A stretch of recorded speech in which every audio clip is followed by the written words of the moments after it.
Okay, I'm here with Keenan Todd, who is a member of the Washington Reformed Presbyterian Church, and I will let him introduce himself to you. I'm currently serving as the Midwest Presbyterian Covenant and Youth President through July, and I have worshiped here since I was a wee little one. You should come and think about living and worshiping in Washington because we have a long-standing history of RP. The building was built in 1900 and we have been here since then, other than a short stint for renovations.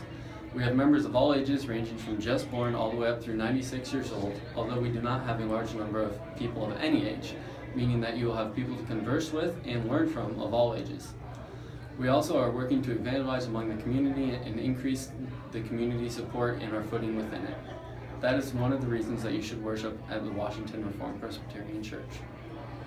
Thank you, Keenan. Now, Keenan will be here for a couple of more years until he finishes on his college education, and we hope that he learns a job that he can use here in Washington and settle, and bring a wife to the congregation. That's it. Thank you.